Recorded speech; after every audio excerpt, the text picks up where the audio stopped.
Hello and welcome to Niner FIFA Radio's weekly news recap show. I'm your host Jamie, joined here by my co-host Jason. Hello, it's been a while. How you doing? Hello, yeah, it's been a minute since you've been on. It's great to have you back. Um, Yeah, thank you, thank you being guys for tuning. sick sucks. Yeah, if you guys can't tell by my voice, I'm a little bit sick right now. It's just So going everywhere. Everybody's been sick lately. yeah, so just bear with me. If I drink more tea than normal, that's fine. um, so yeah, just bear with us, guys. But You thank you should guys make for. a hottie toddy brought to you by Pendleton's Whiskey. I should. I should. You know what a hottie toddy is? No, I have no idea, to So be you honest. take like some whiskey and you warm it up. You get like some zest of lemon, zest of like an orange, and then get some orange juice and a little bit of honey. They said warm it Cool. up a little bit, and then you just drink it. It's basically like an old time, like an old version of Nyquil. Because that's what that I mean. There's like, oh, it's alcohol. Yeah, that's the same thing that's in Nyquil that you just took. So it's the same that, but it's got all the other stuff for your throat and everything. But yeah, it's an old school kind of a Nyquil type thing. Okay, cool. Cool. Yeah, but so anyway, thank you guys for tuning in with us for this weekly Christmas weekly news recap show. Yeah, Merry Just Christmas, so you, everybody, yeah, Merry Christmas. and Happy So Holidays. yeah, I will not be doing the. Just to let you guys know, I will not be doing the post game show tomorrow.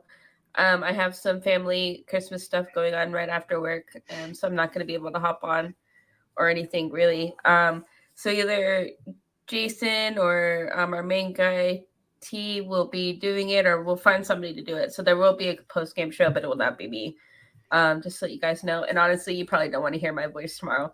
Um, so If yeah, it's me, it will also be earlier too because I'm also working that double on Sunday for Christmas. So if it's me, it'll probably be right after the game. It'll be one of those instant reaction shows.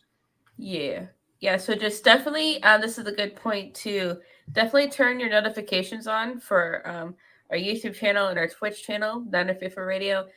Follow us on the Facebook, the Twitters, and all of that stuff. We're on Twitter at Nana FIFA R. We're on Facebook and Instagram at Nana FIFA Radio.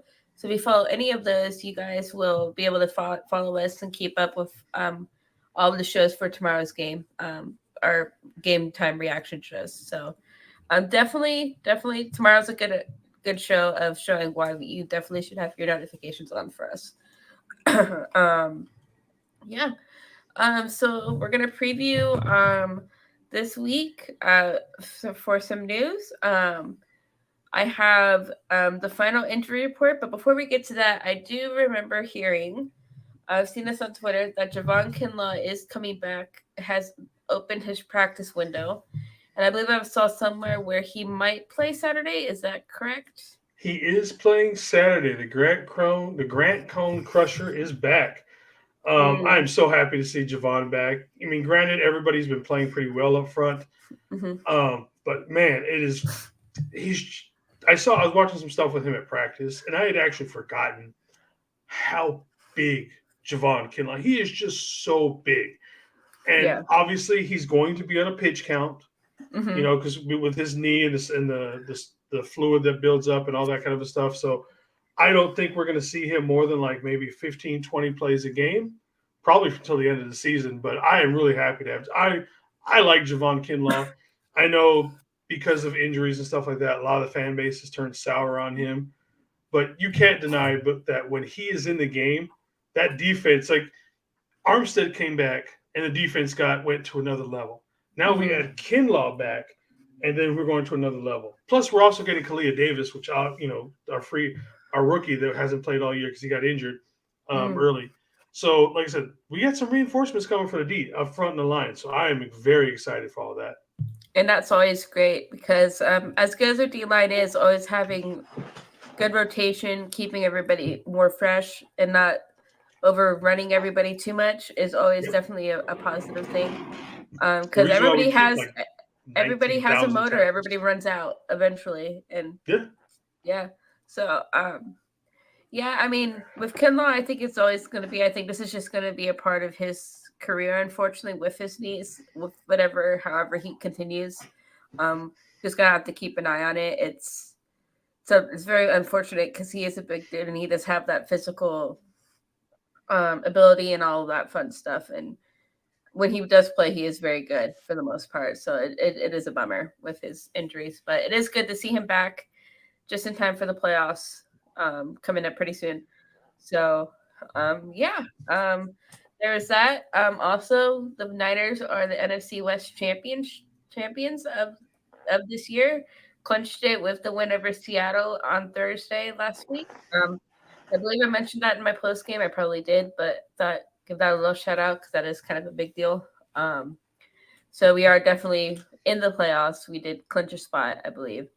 So yeah, we got that to look forward to. Yep. Right now we are number 2. We would have been right now we're number 3. We would have been number 2 if Matt Ryan could actually hold a damn lead in his Oh life. no! I mean, Is that what happened? Did you not see the comeback the Vikings did on the Colts?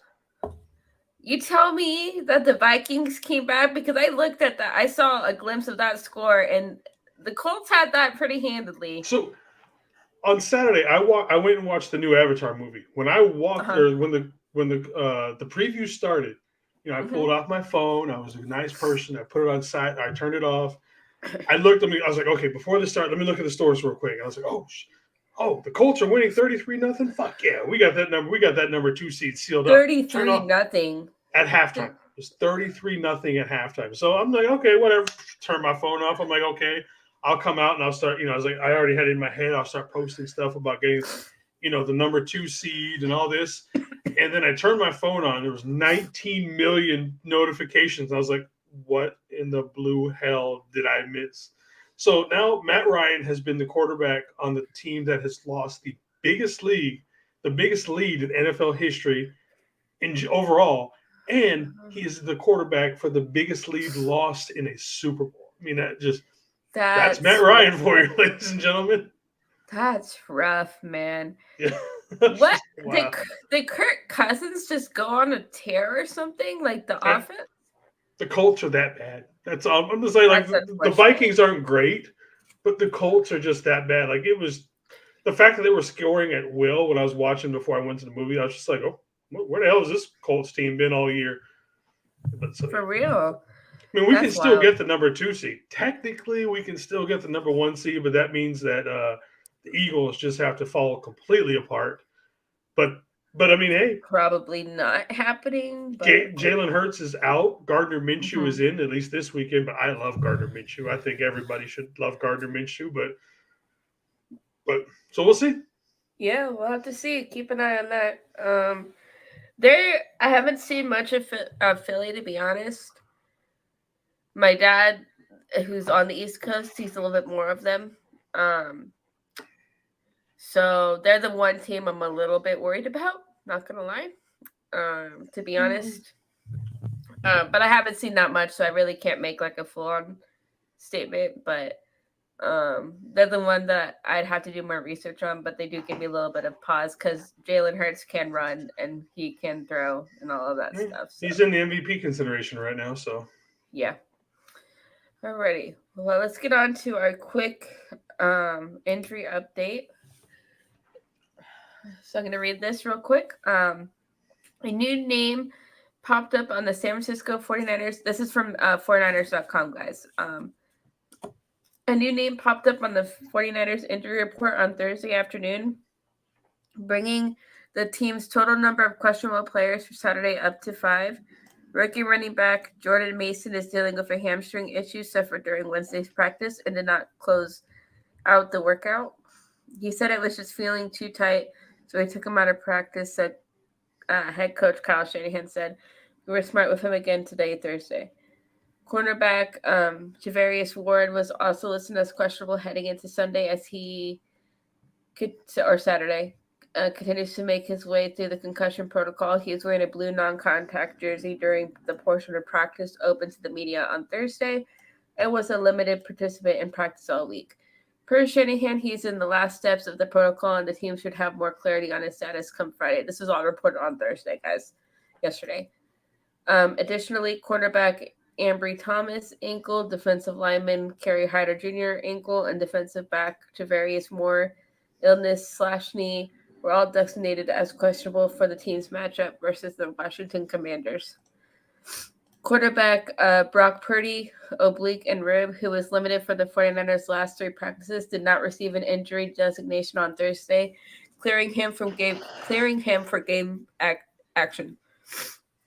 He was able to do everything, Shanahan said. He took it a little easier at the beginning of the week, but still made the throws and got better each day. And I know he feels better today than he did yesterday. And that should continue up to Saturday. Quarterback Jimmy Garoppolo, defensive lineman Kevin Gibbons, and wide receiver Deebo Samuel were all ruled out of Saturday's contest. Shanahan expressed earlier in the week that he would not be rushing back players to San Francisco's postseason ticket already punched. There's more good news on the injury front for 49ers defensive tackle Javon Kinlaw, who had his injured reserve practice window opened on Tuesday and is expected to be activated in time for Saturday's game. He had a real good Thursday practice that was on a Wednesday, and everything was light today, but he had a good week, Shanahan said. No setbacks, and I'm real excited to see him out there. Below is the complete Week 16 practice participation and game status reports. So I'm not going to go over this because we kind of went over all this, but this is just in a more like condensed format. I'm sorry, guys. I'm trying. Yeah. So I mean, no big surprises. Any big surprises for you, Jason?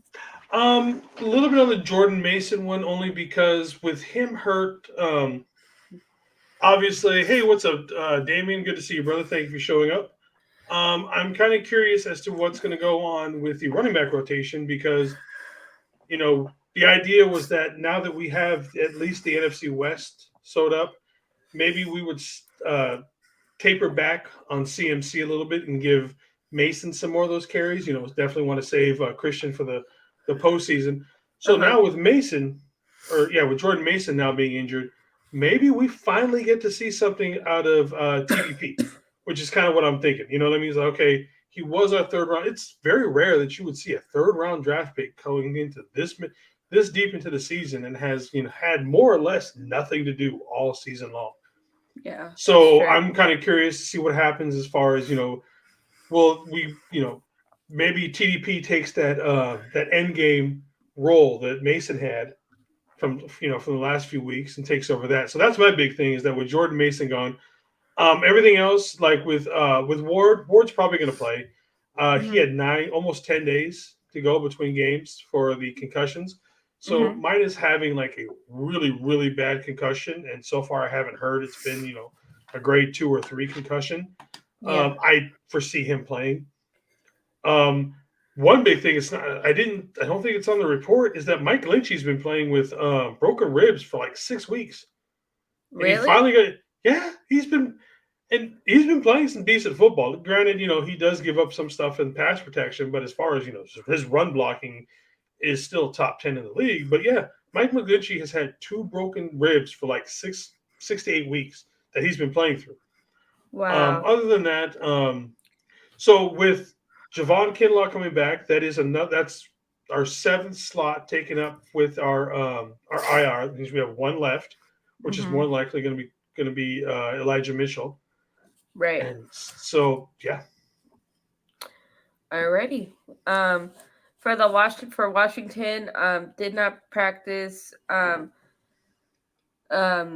have no idea how to say this name.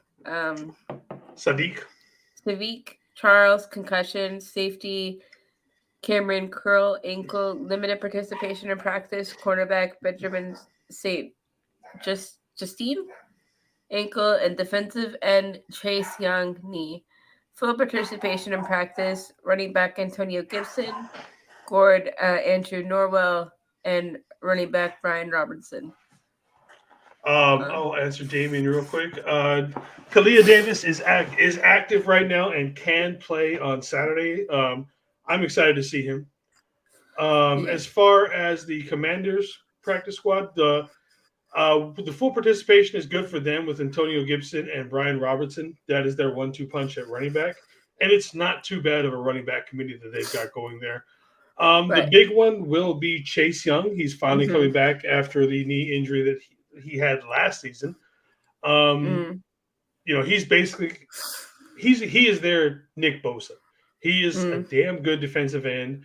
Kind of like with Javon Kinlaw, he's probably going to be on a pitch count anywhere between, where Javon's probably going to be in more on running downs and short yardage. They're probably going to want to bring in Chase Young on passing downs.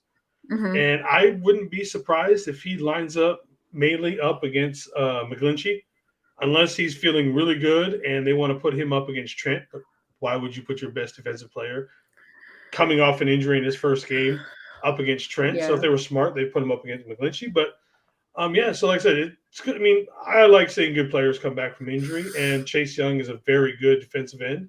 So we'll see what happens with that. Yep. All right, so that is pretty much the injury report, guys. Just want to run through that real quick.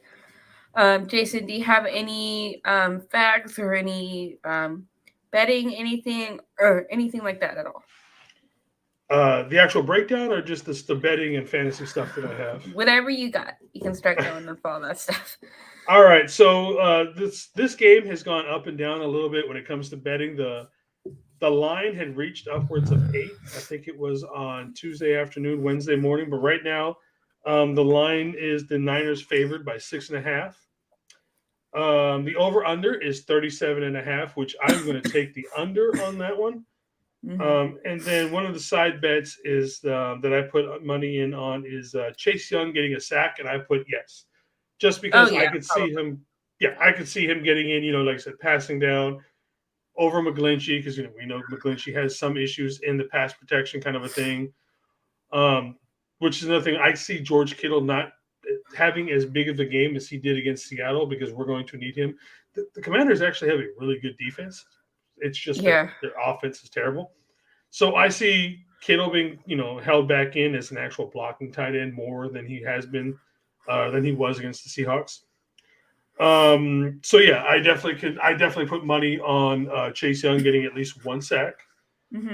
As far as for fantasy, I would start Christian McCaffrey. Obviously, he is our cowbell right now.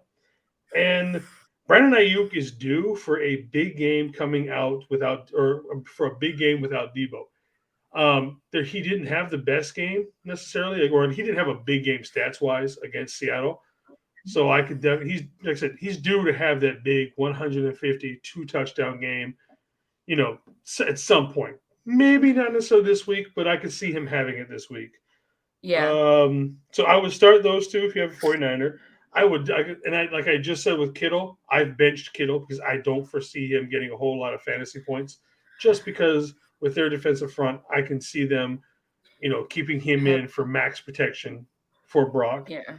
And then speaking of Brock Purdy, if you have a 2-quarterback league like I do in a couple of my leagues, I would start him as my second quarterback. He's good for anywhere between 15 to maybe 20 points, kind of a lot like what Jimmy was getting in fantasy football. So I wouldn't necessarily call him a number one, obviously, in fantasy football, unless you had like the absolute last pick. He's your only starter. But I would put him in as a second quarterback, because he gets good points. He gets good rushing touch. He's had how many rushing touchdowns now? He's good for a couple of throwing touchdowns. So I mean, he'll get you points in that way. He's not going to get you the huge points when you get for 300-400 yard passing games and stuff like that. But he will get you a solid points as a second quarterback in a 2-quarterback league. Yeah, that all makes sense. All right, and so then in the Commanders' overall stuff, they are 7-6-1. They are coming off a loss against the New York Football Giants. Funny, they are in last place in the NFC East, but they are also the number 7 seed into the playoffs. That means every team in the NFC East is in the playoffs right now. All 4 teams. Wow. So it's kind of a weird thing to where it's like they could just finish last in their division and still make the playoffs. That's wild. Yeah, so like I said, let's see if I can pull it up real quick. The NFC East is very interesting. Here we go. Just because of So we got the Eagles up there, obviously the Vikings and us in third. Then you got the Cowboys, who, while they're not winning their division, they are the 5th seed right now. So obviously, with the Eagles getting the bye, they would take that 4th spot in the 3rd spot in the the the wild card playoffs. weekend. Yep. Yeah. Then we got the Buccaneers, who are the fourth, who are 6-8. The NFC South is completely trash. Then the Yeah. Giants and the Commanders. So that is what looks like. And then if you go scroll a little bit down, a little bit farther, we got the Seahawks, Lions, Packers, Carolina, Saints. So the NFC South and the NFC East can both get a couple of teams in with a couple of things going on there. I'm kind of hoping that the Lions make it over all these teams because the Lions have been trash for years. So it's like one of those things like you got to root for the bad team every once in a while just to see what happens. Yeah. No, for sure. Because, yeah, like out of all those teams, the Lions would like just give them a shot. Give them, Yeah. let the poor Lions fans have some fun. Have a good house. Just toss them a bone once in a while. Yeah. Yeah. So like earlier, you had said, you said the team you feared the most was the Eagles. Mm-hmm. For me personally, the team I fear the most is the Commanders. Really? Okay. Simply because they play a very similar style of bully ball that we play. Mm. And so, and maybe that's me. I have a thing for teams that play hard, good running game, good defense, stuff. Basically exactly how the Niners are built. The difference is they don't have all the weapons that we have on offense. So speaking of their offensive weapons, they do have Tyler Heineke at quarterback. Tyler Heineke to me is a lot like Brock Purdy, to where he doesn't necessarily have all the physical attributes that you look for in a quarterback. Mm-hmm. He just plays solid football for the most part. Like I said, I've watched him. He was the guy that came in for Alex Smith when Alex Smith went down a couple years ago for the. Okay. I think they were still the Redskins at that time. But yeah, so when he went down and he had that actual career-ending injury, he was the guy that came. And I don't think he's ever been given a fair shot because right now they've got Carson Wentz, who I believe is trash anyways. They traded for him in the offseason after it didn't work with the Colts. So they have that. I mean, Tyler Heineke right now. So think about this. Think about these stats: 1,600 yards, 5 touchdowns, and 10 touchdowns, 5 picks. Kind of sounds like people that we have, does it not? Like a Jimmy G, Brock Purdy type thing. So we're not putting up a lot of points, not get a whole lot of yardage, but we've got a good touchdown to interception ratio, stuff like that. So I'm a fan of Tyler Heineke. I think he's going to be one of those people who is going to be a backup for life in the NFL kind of a thing. Also, his QBR right now is 41.6, and as a comparison, Brock's right now is 67.8. Obviously, Heineke has played a lot more games than Brock has, but that just gives you, like I said, they both have a very similar style of play. Their wide receiver core is, to me, probably the most underrated wide receiver in the league is going to be Terry McLaurin. You get this guy a halfway decent quarterback, and he is going to be amazing. Like I said, he just hasn't had anybody good since Alex Smith went down. He has 1,015 yards receiving on 68 catches, only 3 touchdowns. But again, they don't have much else to go with that. Their running back is running back by committee between Brian Robinson and Antonio Gibson. Between the two of them, they have about 1,200 yards, only five touchdowns between the two of them, within 300 and about 300 carries. Brian Robinson is actually one of the most feel-good best stories from this year so far. I don't know if you've probably heard of it. He's the guy who there was a carjacking and got shot in his leg during the training camp. I do think I remember hearing that. Yeah, he's the rookie running back. He is a really good rookie running back. He's going to be one of those guys. He's probably going to be around for years. Really good so far. Like I said, but that's the feel-good story. He's come back. Nothing. It was in his thigh. It didn't hit anything. It just basically kind of went through like the fat that you have on your thigh, kind of a thing, from what I understand. Wow. So he's back playing, and he's actually their leading rusher right now. So I mean, good for him. Yeah, exactly. So with their their defense, they are actually number 3 overall. So, like I said, the Niners are 1, they're 3. Like I said, they have a really stout run defense. They give up a little. So this is going to be a good test for Purdy. Yes, it's going to be the best test he's probably had so far, in my opinion. Right now, they give up 19.7 points a game, which is 3rd in the league. The Niners give up 15. Their passing yards, they give up 197. The Niners give up 211. Their rush yards, they give up 112. The Niners give up 74. It's like everybody else is in triple digits, and then there's the Niners. So, I mean, even at 112 yards for rushing per game, that's still a really good number to have. Yeah. So, like I said, they're number 3 overall. Their defensive line is led by Darren Payne. So far, he has 53 tackles, 8.5 sacks, but this is also the week that Chase Young comes back coming off his knee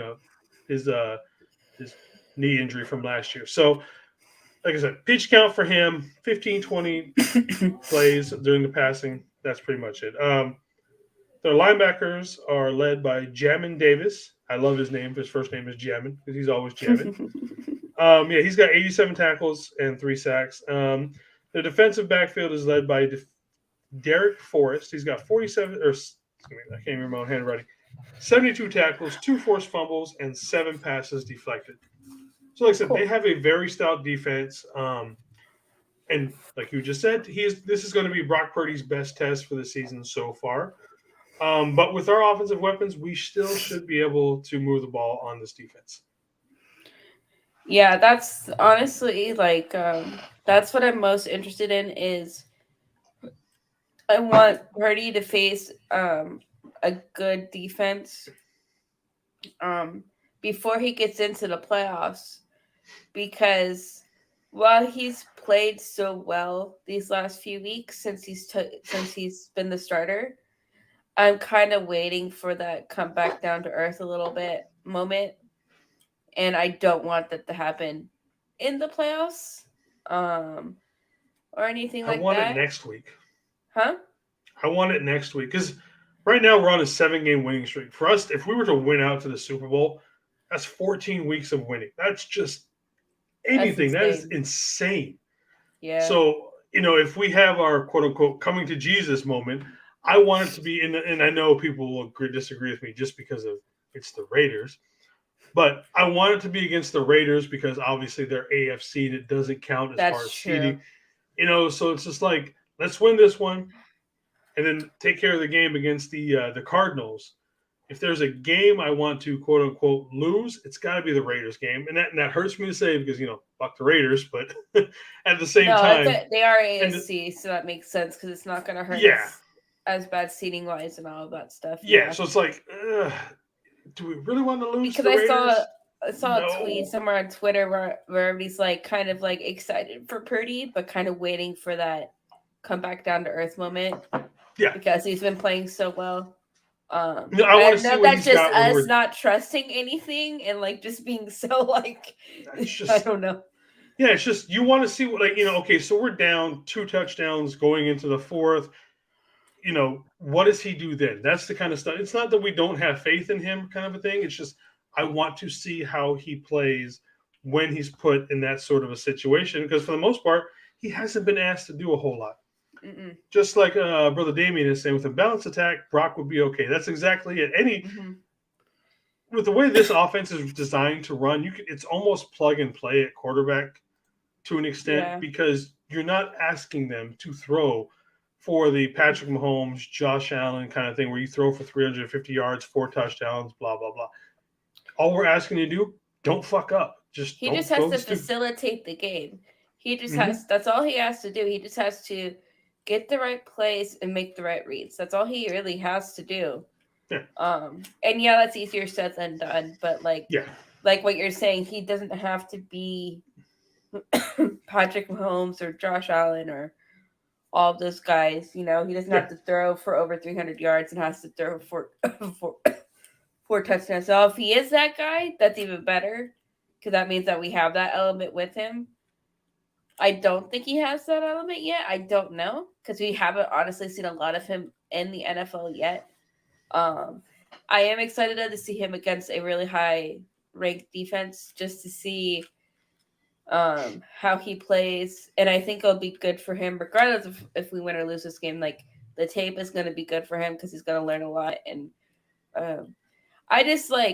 I want him to face a little bit of adversity before we get into the playoffs because the playoffs are going to be tough.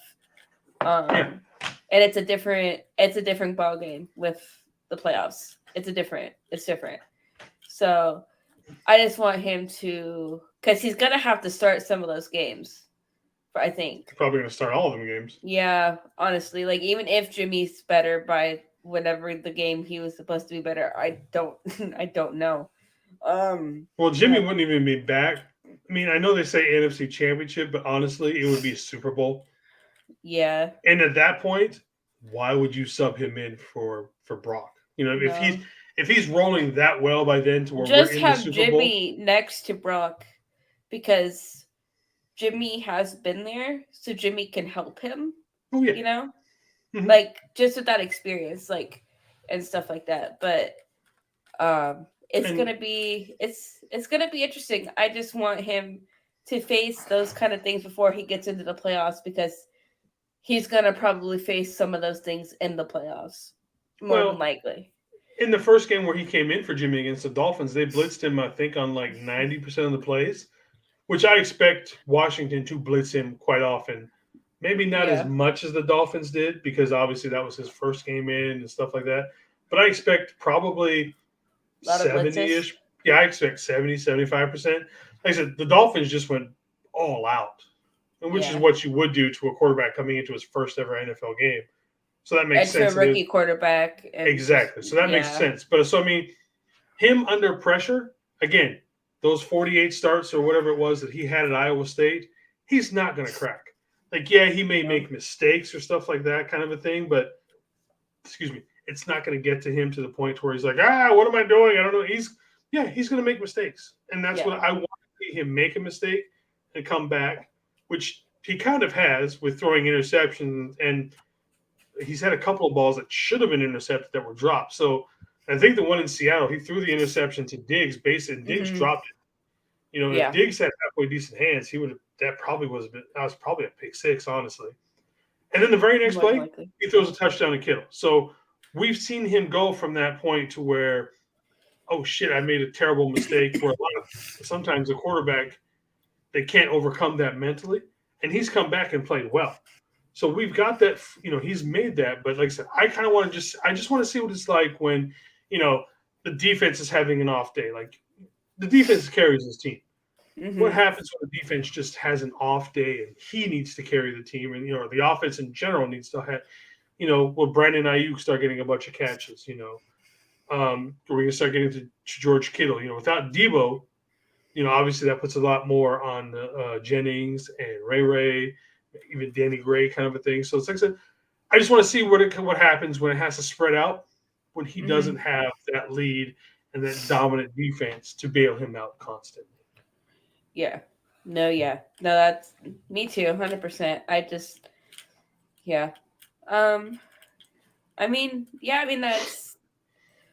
I agree with everything that you said. I'm excited for the game. It should be a fun game. Probably going to be very defensive heavy game, so I'm not expecting it to be super high scoring. Honestly, I could see even being something like 14-10, something like that, maybe. Something around. My prediction is 28-17. 28-17? Mm-hmm. Yeah. That's what I've got it at. And obviously a lot of those points come in the fourth quarter when we were in prevent, and I hate prevent general in this. Mr. Damien's got 24-13, not too far. Yeah. I definitely see it being around there. It'll be an interesting game. Be interesting for Purdy. I think it's just going to be a good game, and we'll only have a couple more till the postseason. And don't forget, we are playing tomorrow. Yes, I know that's kind of weird, but it is tomorrow and not Sunday. Yep, tomorrow at 1:05 Pacific Standard Time, so about 4:00 Eastern Standard Time if you guys are on the East Coast. All of that jazz. So feel free to tune in. While that also, for all of you NFL Sunday ticket fans, it is going to YouTube TV next season. We don't know any prices or anything like that. So if you are also out of the market area and you want to find a way, keep an eye out and all that. They're going to post prices and information. I think you could even just get it without subscribing to YouTube TV potentially. We don't know yet. Nothing's been. I am really hoping that they have. I've always wanted, like, I would pay like $200 a month, or a season, not a month. Excuse me. I'd pay $200 a season just to get every Niners game, which is something that DirecTV never offered. But I would pay good money. You tell me I can get every live Niners game. Like, I don't give a shit about it. Just give me my team. I would am pay good money. honestly really surprised of how streaming services have taken off over the last few What's up, Moises? How you doing, brother? years. Why the NFL hasn't created some sort of streaming service? Well, they do. Or They have something. NFL Plus, but it's only on mobile device, which I understand they're double dipping because you can get all your out of market games on your mobile device. I think it's like $15 a month, but you can't watch it on your TV. So you got to sit there. You can't cast it to your your TV or phone. anything. No, you can't unless. But I probably could if I could, because I have a 36-inch screen on my computer monitor, so I can hook it up to my tower and I can watch it there. But I don't watch TV for the most part on my monitor. I watch it in my TV on my 65-inch. So yeah, it's like, so now you can do that, which I've had to do at times to watch games. Mm-hmm. Then okay, on top of that, you've always had to have DirecTV if you wanted to watch it on your TV, but you also had to be a subscriber to DirecTV to do that. So I'm hoping that there is an option coming through to where we don't have to have a subscription to it. Eastville, California. Hey, brother, I'm up here in Seattle, Washington. So yeah, thanks for showing up, brother. I'm here in Central California, here in Little Merced, about an hour away from Fresno. Yeah, so I'm curious to see what happens when the pricing comes out. Then I'll get excited. Yeah, that's what's going to be. I have YouTube TV. I personally really like it. It's really worked for me. So I am interested, even though I probably won't get it because I am in the market area, so I get the games on there normally anyway. It's good for me. Give me something worthwhile to get. You know what I mean? Like, you make it worthwhile for I don't want to pay like $400, $500. Could you imagine if like the NFL created like a streaming service where you could pick a team and just subscribe to that team for the season? That's what they should do. Like, honestly, I'm really surprised they haven't had. You know why they don't? Why? Yeah, I know. It's that simple. But they That's would get a ton of money from that, though. They would get extra money. Look, okay, Moses right here. This is my man. He knows what he's talking about. The Dofu app. And I was going to say this. Look, if you can't watch it, message us on like Facebook, Instagram, or whatever kind of a thing. Most of my time, I watch the games on Dofu app, and I'm actually in a Discord. Let me pull it up. I don't remember what it's called off the top of my head. It is called the NFL Chat Discord. You have to be accepted into it, basically. But they list everything. So, interesting. So Moises, like I said, hit me up on one of our socials, and I'll send you, see if I can get you a link in here. But like I said, they put every game up with links and stuff like that. Because like I said, I live out of market. It's been hard to watch games at times. So like with Dofu app, but for the most part, I've been trying to tell people like the Dofu app is great because with the Dofu app, you can actually, if you get with because they'll give you like 6 or 7 choices for every game. But usually one of the choices is a YouTube app that someone's streaming on the YouTube channel. And then that you can broadcast to your TV. So a lot of times I'm just using that. Oh, okay. Plus, like I say, if we play the afternoon games, I've got Red Zone up. I haven't paid. But like I said, I would love to give my money to the NFL because I love the NFL in general. Give me something to make my money worthwhile. Like you said, give me the 49ers package. If you're a Seahawks fan, give them the option of a Seahawks package. I can guarantee you will get a lot of money for those people who live out of market kind of a thing to watch in and out of market games. Yeah. That's just I just remembered hearing that over the weekend last week. Yep, so it's $2 billion per season. Billion, ladies and gentlemen. Yep. B. Yep. I've never missed a game either. Sometimes the streams suck, especially because it's funny when I do the halftime show. A lot of times I'll be watching because I'll have it up on the NFL.com app where they have the play-by-play going on, and I know that the game's at halftime. Like I can see it and look, but I'm trying to act stupid when I do the stream and act surprised on stuff. So it's kind of I've got to play this because I was like, oh, it's halftime and everybody's waiting for the halftime show, but I've still got a minute and a half left on the stream that I'm watching. Oh, nice. That makes sense. Yeah, so yeah, like I said, there's ways to watch it. And if anybody ever needs a link or anything, hey, hit me up. I'll try and get what you got. But like I said, 90% of the time, I either use the Dofu app or I use this Discord that I'm in. That's cool. Alrighty. Anything else you think we should talk about, Jason, or do you think we covered everything? No, I think that's everything. Like I said, my score was 28-17, I think is what I said. I think, like I said, if there's a game I fear between now and even if the playoffs, because there's a good chance we could play the Commanders in the playoffs the way things are going, it is the Commanders. I like their, they play the same style of football with us with a really punishing ground game and a defense that just smothers everybody. So if there's a team I fear, it's definitely going to be the Commanders just because you had talked about with like the Eagles. The Eagles have had a soft schedule. Now, yes, they've won some of those games in blowouts and stuff like that. But again, I think there are holes there that can be exploited. Obviously, every team has that. But with the way we match up against them, I would take our chances with the Eagles versus the Commanders. Okay. And the same thing with like a lot of when we were doing the Twitch TV thing with where we were part of the Twitch Sports Accelerator program. One of the guys I talked to, his name was Moal on the Trapper Dive channel. And he covers Commanders football. He's got the same thing. Like with me and him were talking with their style of ball. If there's going to be an upset in these last few weeks, it's going to be this game. So, like I said, possible. This is the one game I am looking forward to, or in fear of. It should be a good game overall.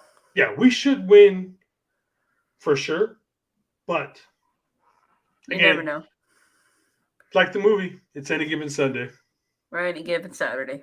Oh yeah, any given day, the team can win. That's true. Hey, what's up, Jareem? Stop the run game. I hope so.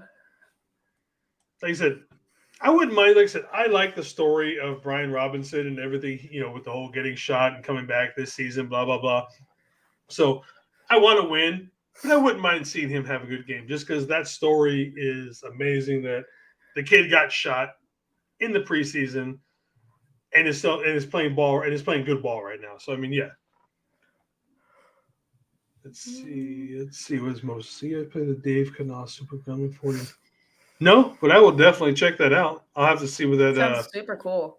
Yeah, I'll definitely have to check that one out. At least I might have watched because I go through so much content on like YouTube and stuff like that with Niners. So there's a good chance I've heard it and I just don't realize the name on it. Alrighty. Well, I'm gonna wrap it up because my voice is dying. We can tell. Yeah. Alrighty, guys. Well, thank you guys for tuning in. Appreciate it. Have a great holiday. Have a great day tomorrow. Happy holidays, everybody. Christmas, all that fun stuff. Great holidays. Kwanzaa, Yule, pagan, whatever. Yeah. Have a good day. Enjoy the game tomorrow. And yeah, we will see you guys. We will see you guys later. Yep. Have a great TJ night, will do a pregame. I'm doing the halftime show, and we don't know who's doing the post-game show. I have a feeling it's going to be me. But follow us on the Instagram, the Facebook, and or the Twitter, and you will find out one of these guys will be doing the post-game show and any other show that we're doing. So thank you very much. Alrighty, guys. Have a good night. Bye, and go Niners. Bang, bang, Niner gang.